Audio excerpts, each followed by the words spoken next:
Nico, firstly, the same question really asked to the gaffer, the first question. That he said last week there were smiles on the training ground anyway, but those smiles are a bit wider, aren't they, after a win? It's been a long time coming, I suppose, but it was good to get back to winning ways. Yeah, definitely. 3 points always helps around the club, and it lifts the spirits a bit. But the performances haven't actually been that bad of late. It's just getting that final goal, or getting the 3 points. But yeah, a win always does lift the spirits. And then it's one London derby into arguably, obviously, an even bigger London derby against Queen's Park Rangers.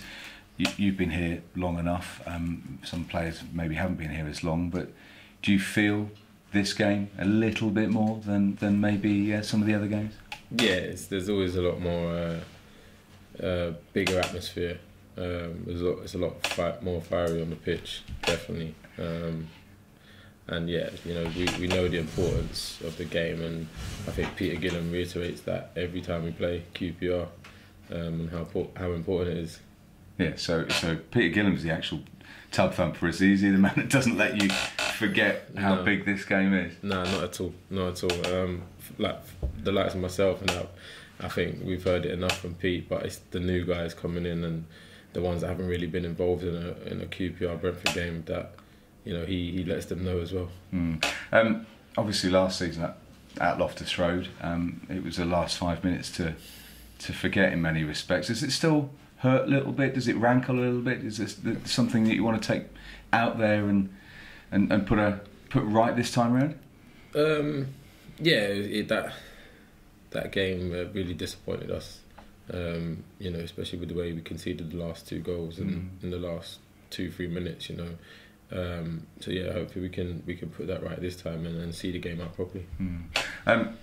And I know there's an international break coming, but there was a chance to build a little bit of momentum going back into that international break, push back up towards that top 6 where the Bees were, early on in this season before this sort of run without a win.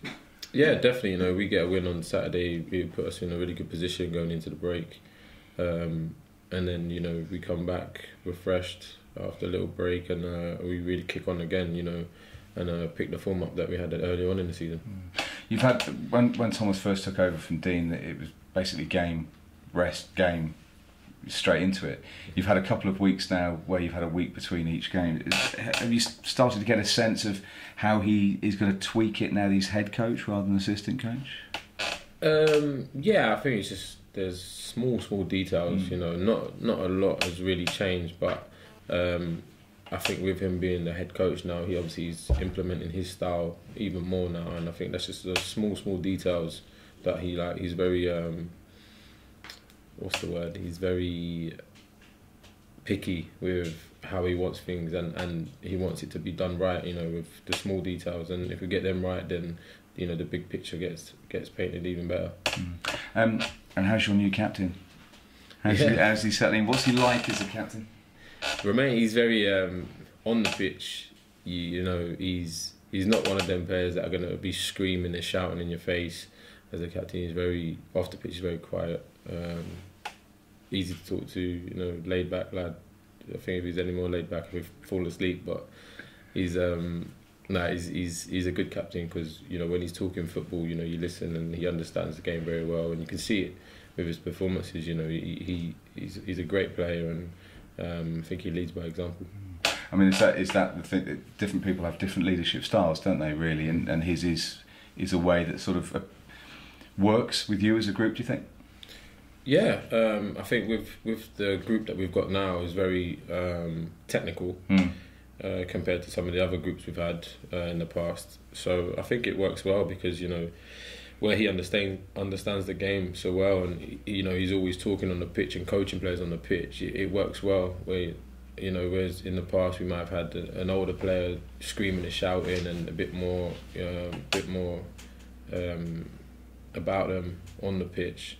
But I think with this group it works well, especially with the way that we play. And just sort of looking at you as well, I mean, I was looking through things. Your disciplinary record, you don't pick up, for a man who plays in the position that you play in and the way you don't pick up as many yellow cards as many people would expect. No. Is that, I mean, I'm not trying to, sort of blow your trumpet too much, but why is that? I mean, how focused are you on of doing enough but not overstepping the mark? To be honest, I actually thought about it a few weeks ago. I've not actually picked up loads of yellow cards, considering I'm always flying into tackles. But I guess it's just tackling it's an art. It's timing, you know, and getting yourself in the right position. And I probably am tactically quite good to allow myself to make tackles without picking up silly bookings. You know, I think most of my bookings have probably been tactical fouls as well. You know, if a man beats me and I just bring him down to stop the attack. But it's nothing that I really focused my game on and really thought about too much. It's just in the right place, right time.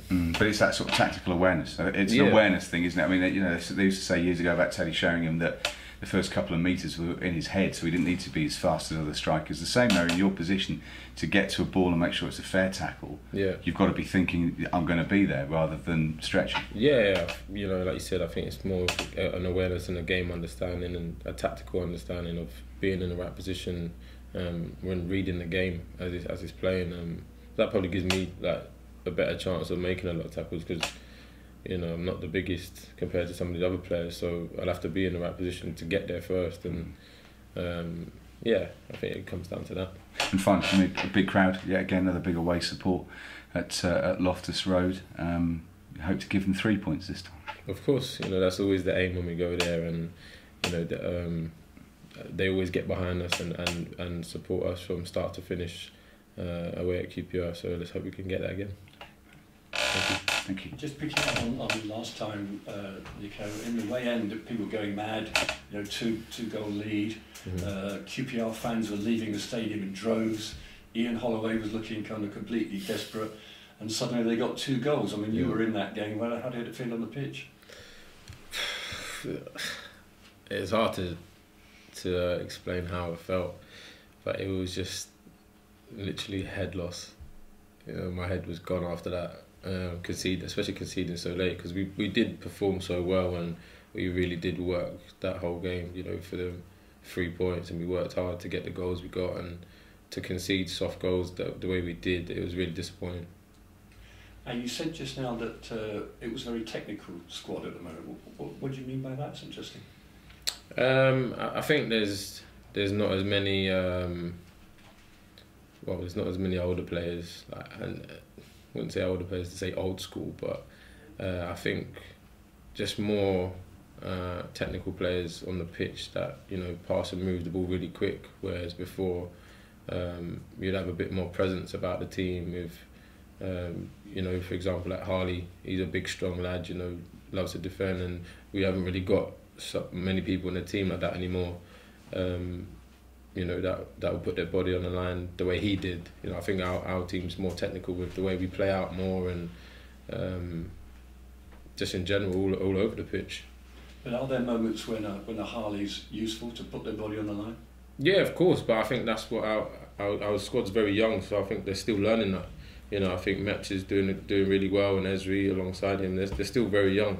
You know, 21 years old, playing week in, week out in the Championship. They'll only learn to, you know, really defend the way they need to defend like that at the right times. Of course, you're one of the older players, though you're still pretty young. You're a year and a bit into a 4-year contract. How do you think your time with Brentford is going in that? What are you looking for? I think he's got better as he's got along. It wasn't easy to start off with. You know, I had to go out and learn and stuff, and come back and really fight for my place in the team. But I think since I've got myself in the team and kind of stayed around it, I think I've done well, and you know, I'm just trying to push on again with Brentford, and you know, hopefully we can go that one step further this year and get a promotion.